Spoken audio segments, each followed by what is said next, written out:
Merhaba arkadaşlar, bugün sizlerle Minecraft'ta bitkileri çabuk büyütme makinesi yapacağız. O bitkileri çabuk büyütme makinesi yapınca böyle bir şekil alacak.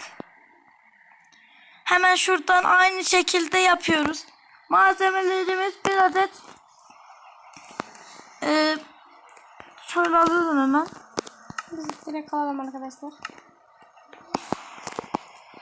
Malzemelerimiz. Şuradan hemen alalım. Evet.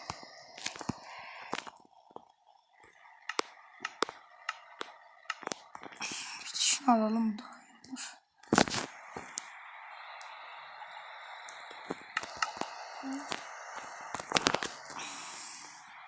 Şuradan yana alalım. Evet arkadaşlar, şuraya yapacağız hemen size göstermek için. Evet, map başlayalım ama. Şuradan başlayalım. Arkadaşlar önce Bir tane de çimen alalım ya, yani şey yaparsak doldururuz. alalım bir şey. Hadi. Olmaz kanka. Evet arkadaşlar. Şöyle kırıyoruz. istediğin kadar büyüklükte yapıyorsun. Ben bu kadar yapıyorum. Fark etmez ne kadar yaparsanız.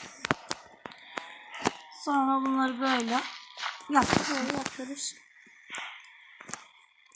Bunları koyuyoruz. Evet. Evet, çok basit bir şey. Herkes Bir de şuradan Minecraft'ta yapabileceği bir şey. Demir tozu. şunu alıyoruz. Arkadaşlar da kemik tozunu alıyoruz.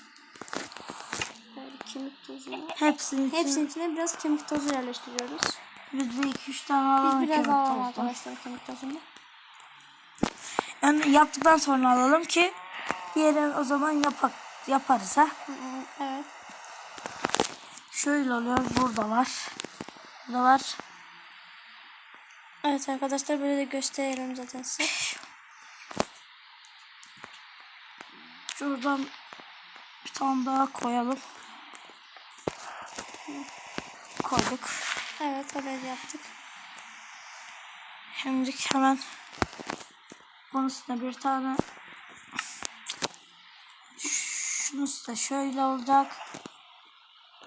Böyle normal. Bunda böyle. Bunda da böyle. Böyle kaç. Bak.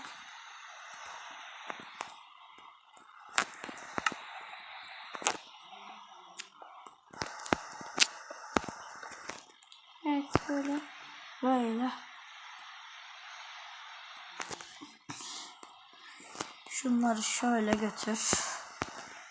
Böyle olacak. Böyle götüreceğiz.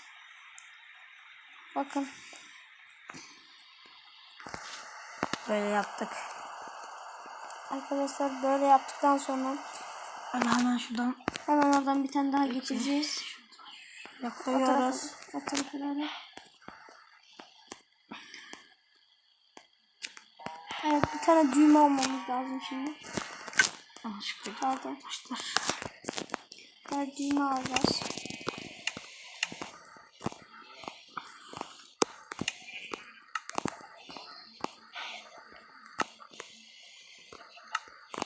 Nerede ya?